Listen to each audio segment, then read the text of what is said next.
Charleston White was on here talking some real stuff, though, man. We definitely finna get in on this. Y'all gotta hear this, because he's speaking some real deal. You know what I'm saying? Nah, for real, though, this the type of superpower that I love to see that somebody has, that you know how to switch it up, you know how to,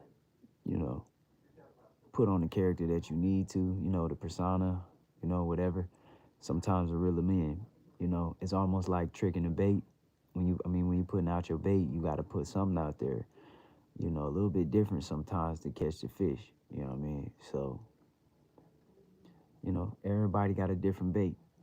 And, I always sit back and I look at things for what they worth and not just for what it is. So I seen things looking at it was like way bigger. So let me finna get on this. Men recover from wrong choices and decisions.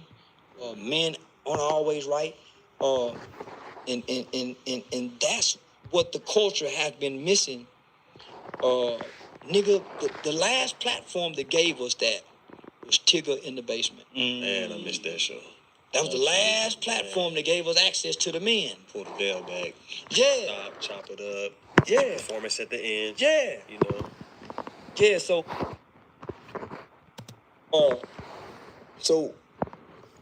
before Dick Gregory died, he came through the city. Legend. He came through Arlington, Texas. I missed him. That was a bad man right there. Yeah, man. I know. And if you study the young Dick, you understand how even more bad he was. Right. Yeah, if you study the young Dick, he was real. But we got into the old Dick. Bye-bye. We got into the old Dick Gregory. And part of my internet persona was what I saw Dick Gregory do online. You starting to make a lot of sense. You tapping in, ain't you? Nigga, that's part of my persona. Yeah, 100%. If you really don't watch me, nigga, you see why. That's why I snap in interviews. If you ask, because that's what Dick Gregory used to do.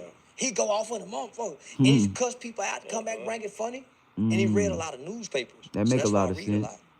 That make a lot of sense. Let me finish this point. He made a statement to a young interviewer who asked him a bunch of stupid shit. He said, "Man, I'm getting ready to die." And you saw the interview. He cussed that nigga ass out. "Man, you got asking me this stupid shit." Tore him up. But then he built him back up and said, "This motherfucker right here is more powerful than your famous celebrities because we can create our own narratives now. We the media. We the media. So just think about all these media outlets that just give us some bullshit and everybody take it and run with it. We the media. Nigga, the news got to compete with us. We can rewrite narratives that ain't even true and make them true. Because people don't want the truth no more. They just want you to make them believe it. So the truth ain't the truth no more. It's what you can make people believe. So, nigga, I can come on here and say, "Yeah, man, I shot myself in the leg right here." This the Danza Project. I realized how easy it was to do Charleston White. So that's why our politicians, they don't rely on people like me and you that's informed. Nigga, they rely on the uninformed to stay in power. Ones they could sway. The uninformed. So I understand that. So when Dick Gregory died, homie, that's where the spirit rose at. The Dolomite movie came out. That's when the light came on. That's what all this happened around the same time. The Dolomite movie, that's when the light came on. Then it hit me.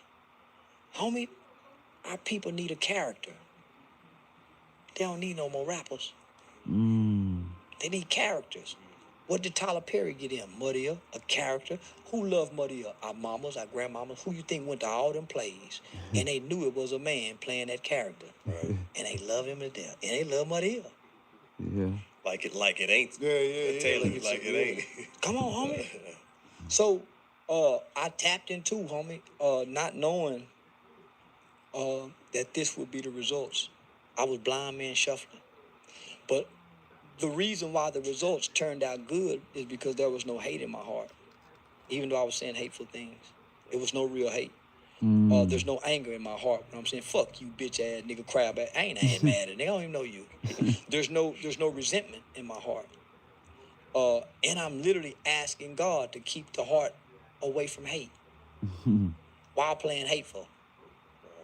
Don't let me get stuck on stage, God. I'm just playing. Yeah. Don't let me get Yeah. Tupac got stuck on stage, God. Yeah. Yeah, I don't want to get stuck on stage. So that's why I'm playing past the internet to go into stand-up comedy. Got a few movie roles. I don't want to get stuck on stage. I do want to exit and go back to the man because that's the legacy. Yeah, so let's give Earmus a legacy because nigga, if we keep Nip alive, the Crips got him. He belonged to the Crips. Earmus belonged to us. Saying a Gems. lot. Saying a lot. If ladies and gentlemen, if you don't know who Dick Gregory is, look up them videos. He you know, unfortunately he passed, of course. He lived a long life, but A long life. hey, I worked at the Improv. I still pick up shifts at the That's Improv. where he came to, the Arlington Improv, yeah. And that's how I met Dick Gregory. That's how I met T.K. Kirkland multiple times. That's how I know the people that you talk about and what Yeah. you're saying, because you couldn't tell Dick Gregory nothing. Just like you can't tell T.K. nothing. Nah, hooray. Well, these men, these are our granddaddies, nigga, man's men. Say, homie, I done been in the lobby with TK, and the motherfucker get loud. He was, hey, y'all be quiet. Like granddad and them. So, And they listen. yeah, nigga, they get quiet. This motherfucker talking, phone ringing while he on stage. That's what men do. Men, homie, real men are not liked. That's why they don't like, real men aren't liked because men have to establish law and order. And don't nobody like the man who has to establish law and order. Correcting everybody. There's a quote that says, if I was meant to be happy, I wouldn't be a leader. Because So, I cussed out Judge Joe Brown one time. on TV or like? No, in person. Okay. On the phone. Oh, shit. We was on the phone call, man. And somebody I highly respected put me in contact with him. And he wanted to meet me. Right? And he started fucking with me to try to check my temperament. But I don't know he fucking with me. He doing me like I do the niggas on the internet. But I don't know. I get personal into my feelings because I can't out-talk him. I was trying to out-talk a 80-something-year-old man who's a judge, graduated from law school, and been on earth twice as long as I've been alive. And man, I cussed him out so goddamn, and he never got in his feelings. His voice never went up. He kept saying, have you ever shot 5 police officers before, young man? I told him, nigga, you ain't either, motherfucker. You been on TV, sir. Yeah, but homie, he got a background. That old nigga got a history. Yeah. That nigga was radical back in the day. And he fucked with them Panthers. So, nigga, I couldn't out-talk him. So I got in my feelings, and I did just what every nigga do, hung up in his face. Fuck you, bitch-ass nigga, and hung up. Yeah, the nigga called my people back and say, put me on the phone with him, and I just listened. Say, tell him not to hang up next time, young man. I was just putting his cards to see. He just wanted to see. Yeah. But he was disappointed in the fact that I ran. Yeah, nigga, I hung up and ran. He say, tell him don't run next time. Men have disagreements, but they don't fall out. Real man. Not over disagreement. Yeah, nigga, we just disagreeing, and I done got so mad, fuck you, bitch ass nigga, I'm out. and hung up because I couldn't out-talk him. I felt weak. I felt powerless. That's why niggas kill one another.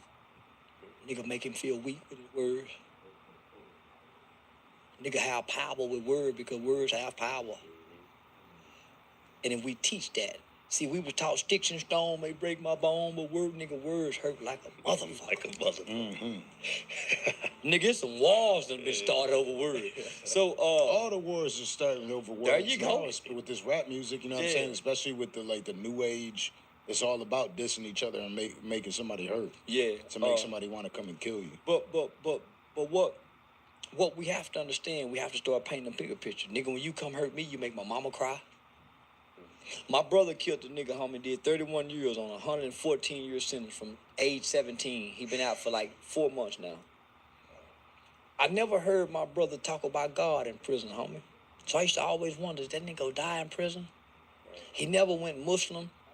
And for a long time, he never seemed like he had any remorse for killing somebody. Hey.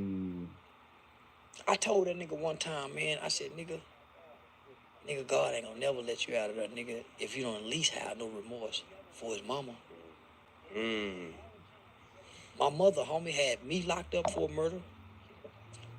So what, 9 months later, my brother catch a murder, so she got 2 sons locked up for murder, homie. And she work at General Motors, and it's on the news. So she got to go to work with this shame, homie. And these are high-profile crimes. My mother, I did 7 years in the boys' home on a 12-year sentence. My mother never let me complain. She always say, son, I still get to come see you. That other mother don't get to go see that man. Same with my brother, homie. 31 years. From 7, she never let us forget our victims. So if nothing else, homie, even though you think you had the right to kill this nigga, you still have to have some empathy for what he left behind and what you took from them. If for nothing else. That's how you right your wrong. I ask children, homie, I speak in elementary schools, and I make it so plain. I ask children, how do you know if you're a good person or a bad person? And nobody could answer. Not kids. And this is what I tell them. Do you feel bad when you do wrong? That's how you know. Right. Do you feel bad when you do wrong? Right. If you tell a lie and somebody believe you, do you feel bad? I feel bad. I do. Yeah. If you steal something and don't nobody know you stole, do you feel bad? I do. Yeah. That's I how know you I know. do. And that makes sense to kids. Yeah. That young, that early. What books would you recommend as a reader? Understanding the Power and Purpose of a Man by Dr. Miles Monroe. And that's for boys. And Understanding the Power and Purpose of a Woman by also Dr. Miles Monroe. Yeah. I come up under his teachings. He got some stuff. Yeah, my mother used to send me his teachings. So even though he taught biblical principles, he taught a kingdom concept. So the world is a kingdom world. Kings and queens and rulers and we're the only corporation with a president. Notice I said we're the only corporation with a president. Heard you. It's a business. So he spoke from a kingdom. So he spoke from a kingdom standpoint, and I know that went over a lot of people's head, but a lot of people got it as well. One of the books that I would suggest reading right now, homie. 2 books. Nigga, Uncle Tom's Cabin, which is a big old long motherfucking book. And The New Jim Crow by Michelle Alexander. And you would understand everything from rap lyrics. There's data in this country that everybody overlooks and does not focus on. In America, run that back.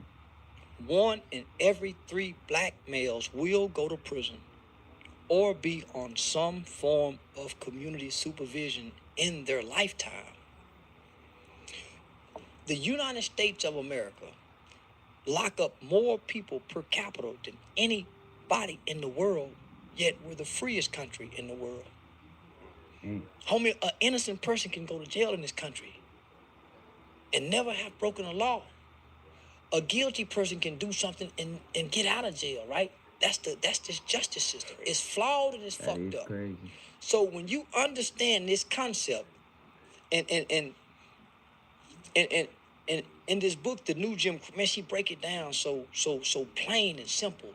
Nigga, I do this. I go to schools and do book challenges, right, throughout the school year. And this one of the books I had the kids read. Do me a 3-page essay, I can get away $500 first play, $250 the second play. Nigga, the mamas and everybody be trying to help them kids do that shit. So listen, right? But The New Jim Crow by Michelle Alexander, homie, it breaks down. Nigga, it's still Jim Crow. They ain't took the signs down, nigga. Jim Crow. We think we have equal rights and equal protection, and we don't. We just integrated. We never got equal rights. We never got equal protection. We settled for them taking the Jim Crow signs down and letting us eat at white folks' restaurants and sitting at the front of the bus. After that, we've been okay. We never asked for nothing else. Right? Crazy. So all of us right now, homie, can go find 100 pregnant black women. How many of y'all having boys? Me, 1, 2, 3. These babies are not even born yet. One of your baby going to prison. 1 out of 3. Listen to what it says. 1 in 3 will go. Not maybe, not might. It says will go, and if they don't go, or on some form of community supervision in their. Then you got baby J, nigga. That's big. That's me, girl. Big me's partner. So the energy, homie, they was. You know how many niggas talking about snitching and telling? They came so, but because I was so genuine and authentic, homie, if you ask me about anything I've said on the internet, I can give you a reason why I said it, and it makes sense. I won't justify it. I give you a reason why I said it. So up until now, not many platforms allow me to explain. Yeah. Nigga, they trying to rebut, catch me in a lie, or defeat me in a verbal judo conversation. Yeah. So it's not to really see who this man is. Very few platforms is interested in the man. So when I see they ain't into the man, guess what? I give them one hell of a character. Let's go. Yeah. So that. But yeah. I ain't gonna let you get past that. If and when you do a book, because you got to. Oh, shoot, that'd be fire. Do an audio book. He's a knowledgeable man. That's your voice. That's the new game. For sure. Man. Audiobooks are the shit. I'm so into audiobooks. Like when you're mentioning books, I'm over here writing them down. Yeah, man, just check. I forgot who I told to go do this. Oh, my partner Trent Rose. The pimp nigga, homie. What's his name?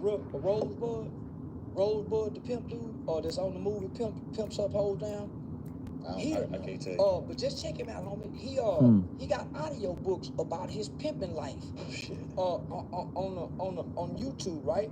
That's who got me into listening to audio books. So when y'all see me on Queen's Flip, and niggas say, "Well, how you blind and you read?" I said, "Nigga, I listen to audio books." What? Yeah.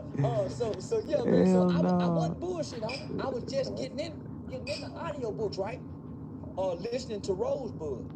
But nigga, he put the music, the voice tone, the voice fluctuation, homie, it made it so captivating. That's how we're gonna get to the movie, The Book of Eli, in real life. Because everything is gonna go to audio. There won't be no more physical books anymore. That's why when our kids come home from school, nigga, they ain't got no physical books. But there's gonna come a time when everybody's gonna be looking for physical books. Yeah. And they're gonna be hard to find. Yep. Scary thought. They put it in the movie. Y'all saw what happened in the Book of Eli? You think that's just in the movie? And you can't find books anywhere? Ain't nobody going to the library checking out books, huh? It's gonna be in audio. For sure. Nigga, they gonna start putting it in digital. That sonogram shit, the hologram shit, motherfucker popping up talking to you. Hologram. Well, that's where AI is taking us, homie. AI is taking us where the human mind is gonna be devalued. Because the AI's mind is gonna be twice as good as ours, and it's just like now. Google, tell me such and such, and Google go talk to her. Siri, tell me such. In French. Come on, homie. Yeah. So, nigga, you speaking I facts. wasn't meant to be in this generation. Me neither. They got a chip. They got a chip that they just introduced. They put it in a paralyzed man's body. The chip told the brain to tell the legs to walk. Nigga, that's what it was. He Bluetoothed is there from his spine. Damn. Crazy, no, for real. Nah, homie, for real. But he walked. Man, listen. It's gonna get to the point now, nigga, we won't know what's real or fake anymore. Yeah. We're gonna be talking to humans that ain't gonna be real. They gonna be AI motherfuckers. Don't y'all wonder sometime motherfuckers jump in your comment section? Yo. That's all these motherfuckers said, yo. Fuck King Von. If you're watching right now, hit us with a yo. Yeah. I want to see how many AIs are in here, goddamn. Yeah, And again, if you're watching right now, hit that like button right now. Subscribe right now. That's how you show love. Now, Charleston hit the talking super some chats real right deal tonight. now. That's how you show love. That's the only power we got, is that little old bit of love right there. If you can't donate, you can't, man, just sure. And they still won't hit the like button. Man, I'm telling you. Fuck them. They listen. YouTube know that little like button can change your life if everybody liked it. Yeah. They know that people are so hateful in their hearts that they won't take time to like nothing. Nope. Yeah. And it's just a little click. Yeah. Man, that look like with all these people in here will change the whole dynamic of this views tomorrow. It'll push them so, but you hate to sell that to people. That's why you see our celebrities and our entertainers crying about this new AI shit. Cause they fit out to come back down here with us, nigga. Yeah. Technology should make them normal motherfuckers. It's already happening. And guess what, nigga? Yeah. It's pushing normal people up there with them, like me. Like Man. us. Yeah, y'all too, nigga. I'm thinking y'all already there. See how y'all did? I'm thinking y'all already there, nigga. Trust. Yeah. We're just babies in the game still. I'm trying to tell you, we're just babies in the game. So what type of charities do you have, if any?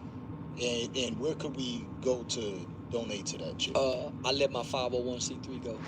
2017. After doing youth advocacy work in Washington, D.C. and around the country from 2012 to 2017. I mean, I hate to put him out here like this, but shit, he retired. So I spent a few days at the executive director of the Annie Casey Foundation. And if anybody know anything about the Annie Casey Foundation, that's the motherfucker that give money to all the foundation. So they are a 501c4 who gives money to the 501c3s. So you got 501c3s who ask for money, and then you got 501c4s who give the money, right? So if you got an endorsement by the Annie Casey Foundation, you can get any grant from anywhere.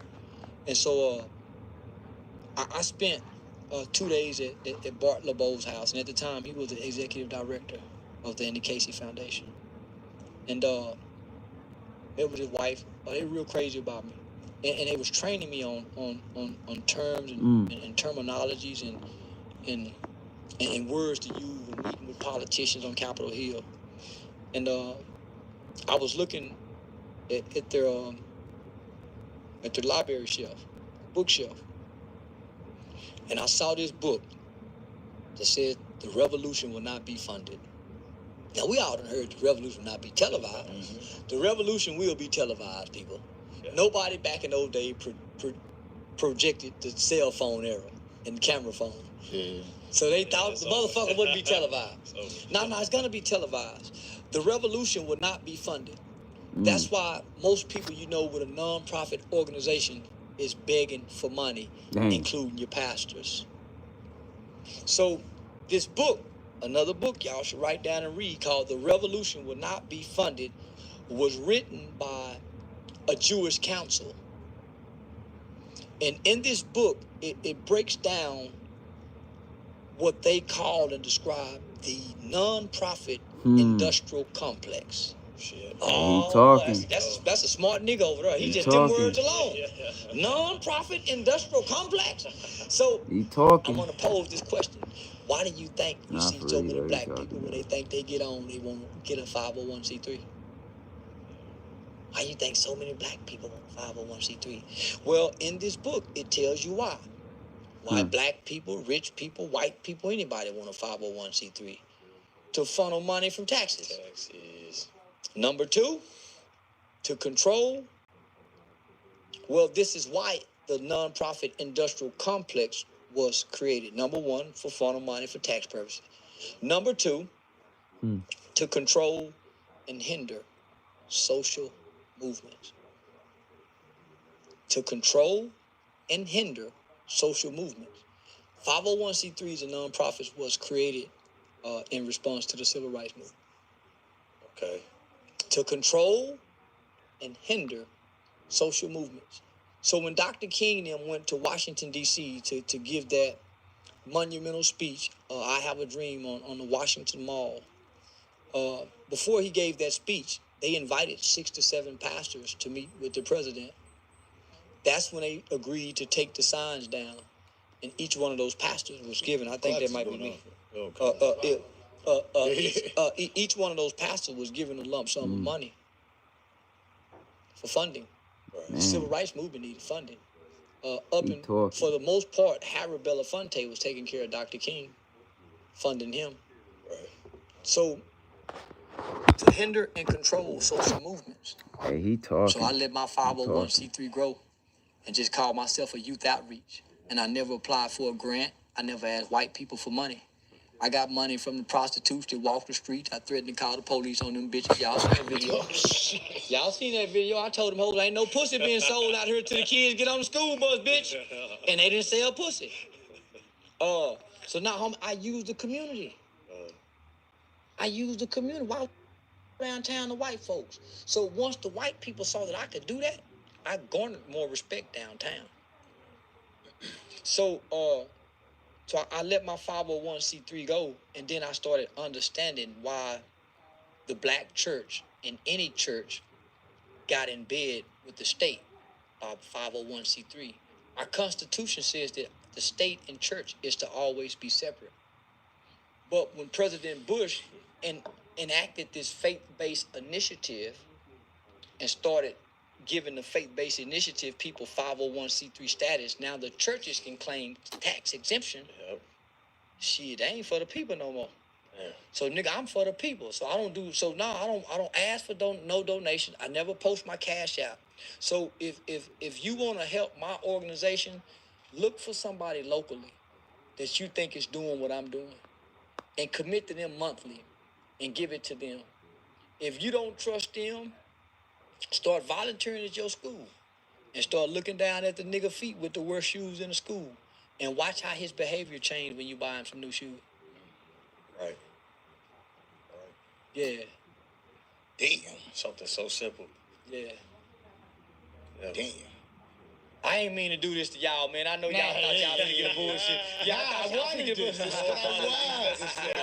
No apologies. Yo, to go to the current events, right? Just because there has to be the one that I'm watching is the woman who claimed she was a kidnapper. You seen that?